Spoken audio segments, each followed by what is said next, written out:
नमस्कार। सामंतवाद के पतन के विभिन्न कारणों के बारे में हम चर्चा कर रहे थे। यह इस विषय से संबंधित हमारा अंतिम वीडियो है। इस वीडियो में हम और अधिक सामंतवाद के पतन के लिए उत्तरदायी जो कारण हैं उनके बारे में बात करने वाले हैं। सबसे पहला कारण, क्योंकि अभी तक हमने सामंतवाद के पतन के दरमियान जो माहौल यूरोप में क्रिएट हुआ है उसको समझने की कोशिश की है। जैसा कि हमने बात की कि यूरोप में किस तरीके से हम देखते हैं धर्म युद्ध एक बहुत बड़ा परिवर्तन लेकर के आते हैं यूरोप की राजनीति में भी और यूरोप की अर्थव्यवस्था में भी, यूरोप के सामाजिक परिप्रेक्ष्य में भी।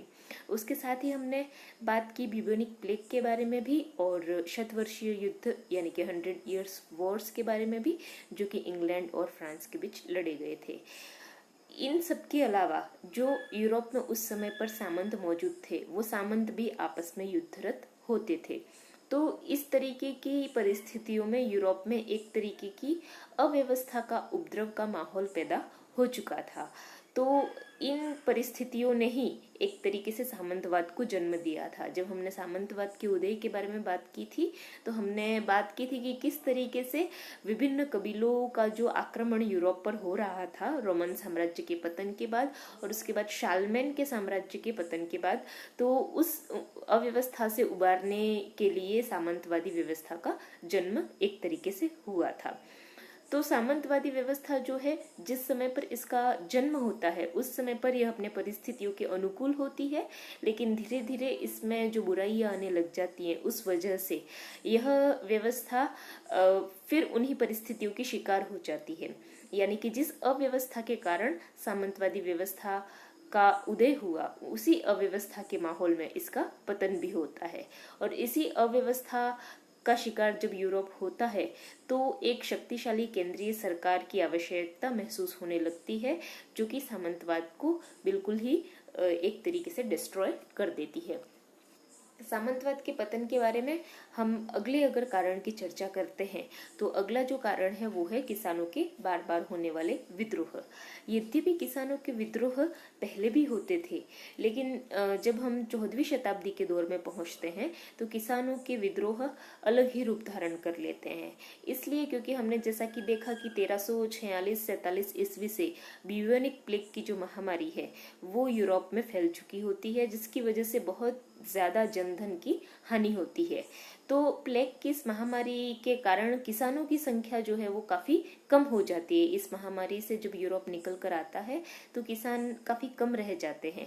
इस कारण से किसानों की जो मांगे हैं वो बढ़ जाती हैं। वो अधिक मजदूरी की मांग करने लगते हैं, अपने अधिक अधिकारों के लिए वो सचेत हो जाते हैं और अपने सामंती लॉर्ड जो हैं उनसे इसकी मांग करने लगते हैं। इस वजह से जगह जगह पर किसानों के विद्रोह भी होते हैं। तो इन विद्रोहों को दबाने के लिए इंग्लैंड का अगर हम एग्जाम्पल लेते हैं तो इंग्लैंड की सरकार क्या करती है, सामंतों के एक तरीके से फेवर में काम करते हुए वो किसानों की मजदूरी निश्चित कर देती है। तो इसके खिलाफ 1381 में वहां पर वाट टाइलर के नेतृत्व में एक विद्रोह होता है। उसी तरीके का एक विद्रोह फ्रांस में होता है 1358 में, जिसे जेकरी विद्रोह कहा गया है।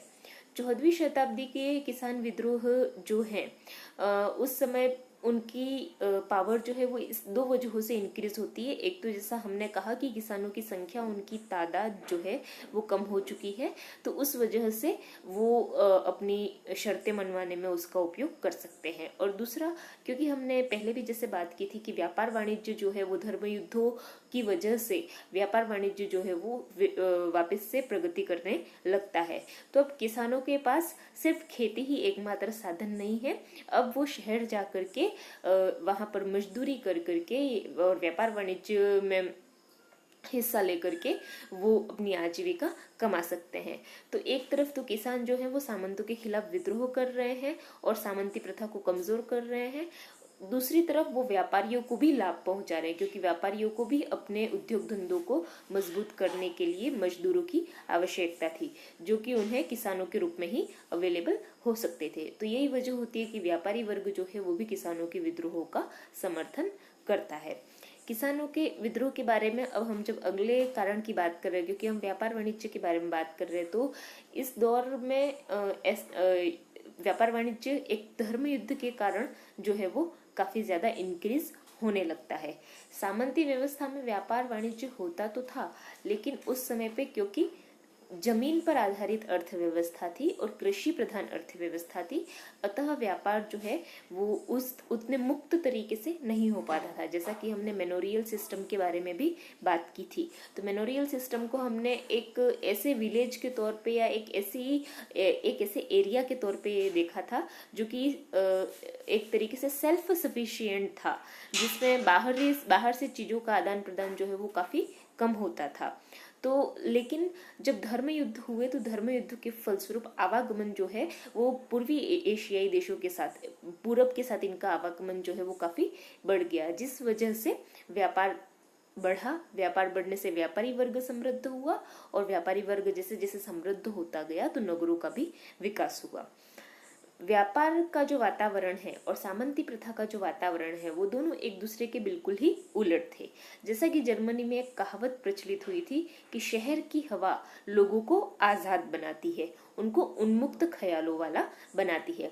तो व्यापार का जो वातावरण था वो स्वतंत्रता का वातावरण था, जबकि सामंती प्रथा का जो वातावरण था वो असंतोष का वातावरण था या एक तरीके से संकीर्णता का वातावरण था। तो इस वजह से इन दोनों व्यवस्थाओं में एक तरीके का संघर्ष जो है वो शुरू हो जाता है। व्यापारियों को सामंती व्यवस्था में बहुत सारी दिक्कतें आने लगती हैं, क्योंकि सामंती व्यवस्था में जगह जगह पर अलग अलग तरीके से चुंगी वसूल की जाती थी। तो व्यापारियों को इस वजह से बहुत सारी दिक्कतों का सामना करना पड़ता था। वे सोचते थे कि अगर एक ही जगह एक ही बार टैक्स पे करना पड़े तो उन्हें व्यापार में ज्यादा लाभ होगा। दूसरा, इस समय पे भी जो आपके न्याय व्यवस्था है वो अधिकतर सामंतों के हाथ में थी। तो व्यापारियों के जो भी आपसी झगड़े वगैरह होते थे या उनके जो भी मुकदमे होते थे तो उनकी सुनवाई इन सामंती न्यायालयों में ही होती थी। तो इस वजह से ये सामंती न्यायालय एक तो व्यापार के नियम भी नहीं समझते थे और दूसरे ये बहुत ही जटिल प्रक्रिया वाले होते थे और बहुत ही स्लो पेस पर, बहुत ही धीमी गति से मुकदमों का निपटारा करते थे। तो इस वजह से व्यापारियों ने धन के माध्यम से राजाओं को सहयोग करना प्रारंभ किया ताकि राजा जो है वो इन सामंतों की शक्ति को नियंत्रित कर सके। अगला कारण हम देखते हैं कि क्योंकि व्यापार वाणिज्य का जैसे विकास होता है तो व्यापार वाणिज्य का विकास होगा तो एक बहुत ही स्वाभाविक उसका परिणाम है कि मुद्रा व्यवस्था का उदय होगा। अब तक सामंती व्यवस्था में बार्टर सिस्टम या कह सकते हैं हम वस्तु विनिमय प्रथा एक तरीके से चल रही थी, लेकिन व्यापार के विकास के साथ साथ उसका स्थान मुद्रा प्रधान अर्थव्यवस्था ले लेती है, यानी कि अब अर्थव्यवस्था में मुद्रा का प्रयोग बहुत ज्यादा होने लग जाता है। जब मुद्रा प्रधान हो जाती है अर्थव्यवस्था तो सामंतों को भी अपने लिए जो आवश्यक चीजें हैं उनको खरीदने के लिए पैसों की आवश्यकता पड़ती है। तो सामंत क्या करते हैं, उनके अंडर जो कृषक दास हैं, पहले की व्यवस्था में तो वो कृषक दासों से लगान के बदले में अलग अलग सेवाएं लेते थे, लेकिन अब वो चाहते हैं कि इन सेवाओं के बदले में सामंतों को ये कृषक दास जो है वो नकद धन प्रदान करे, क्योंकि उनके पास भी धन आने का कोई न कोई सोर्स तो होना चाहिए। तो ऐसा करने पर कृषक दास जो हैं वो एक तरीके से सामंतों के प्रभुत्व से मुक्त होते गए। इससे सामंतों की सामाजिक स्थिति तो पहले जैसी बनी रही, लेकिन उनकी राजनीतिक स्थिति को धक्का लगा। अब उनकी राजनीतिक इंपॉर्टेंस जो है वो कम होती गई। और दूसरी तरफ सामंतों ने अपने इनकम सोर्स को बढ़ाने के लिए जो मेनोरियल सिस्टम जो था, जो मैनर्स जो थे सामंतों की, वहां पे जो खेती हो रही थी उसका व्यवसायीकरण करना शुरू कर दिया। तो कृषि का व्यवसायीकरण करने के कारण उन्हें बहुत सारे कृषक दास जिनकी उपयोगिता अब कम रह गई थी उनको मैनर से निकालना पड़ा। तो इस वजह से मेनोरियल सिस्टम का भी अंत हुआ और कृषि व्यवस्था का भी व्यवसायीकरण होने लगा। तो ये इसने भी सामंती व्यवस्था के पतन में एक महत्वपूर्ण योगदान दिया।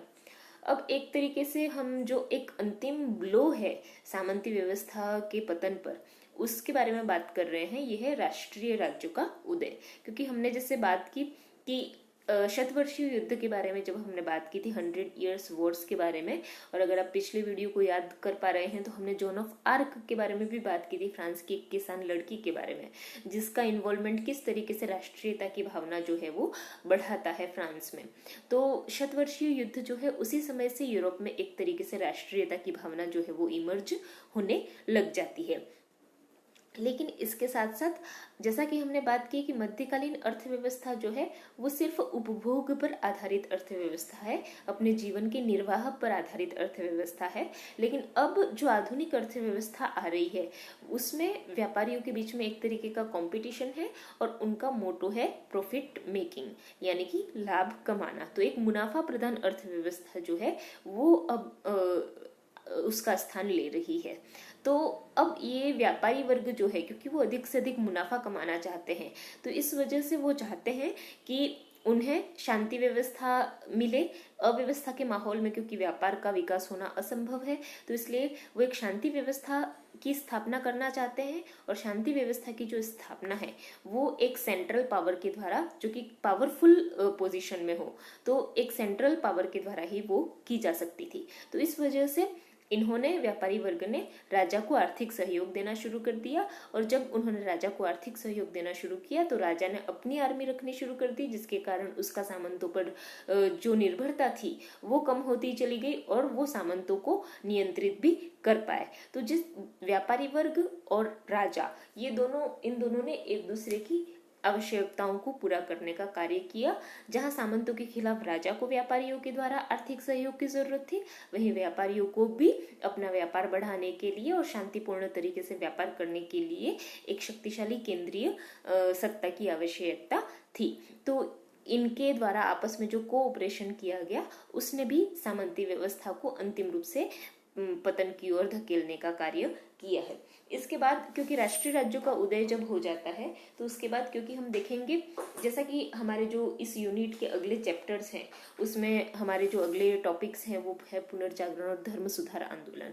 तो हम देखेंगे कि पुनर्जागरण और धर्म सुधार आंदोलनों की वजह से भी जो फ्यूडलिज्म जो है वो पतन की ओर जाता है। क्योंकि पुनर्जागरण, जैसा कि हमने कहा कि इसमें तर्क और विवेक पर बहुत ज्यादा बल दिया गया, तो इसने सामंती विचारधारा को एक तरीके से नकारने का कार्य किया।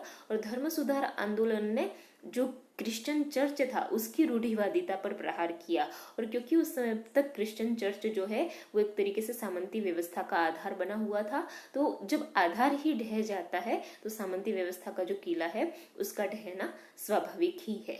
तो पुनर्जागरण आंदोलन और धर्म सुधार आंदोलन जो है वो आगे चल करके देखेंगे कि अंतिम रूप से सामंतवाद को हटाने में एक बहुत ही महत्वपूर्ण भूमिका निभाते हैं। तो ये हमने अभी तक के जितने भी वीडियोस के बारे में बात की आपके सिलेबस के संबंधित, उसमें हमने बात की कि किस तरीके से सामंती व्यवस्था का जो उदय है उसके बैकग्राउंड को सबसे पहले तो हमने समझा, रोमन एम्पायर, कैरोलिंगियन एम्पायर के बारे में हमने बात की। फिर हमने बात की सामंती व्यवस्था का उदय क्या है, इसका स्ट्रक्चर क्या है, उसके बारे में बात की। और उसके बाद हमने इसके बाद की जो परिस्थितियां हैं जो कि इसके डिक्लाइन का कारण बनती हैं उनके बारे में बात की। धन्यवाद।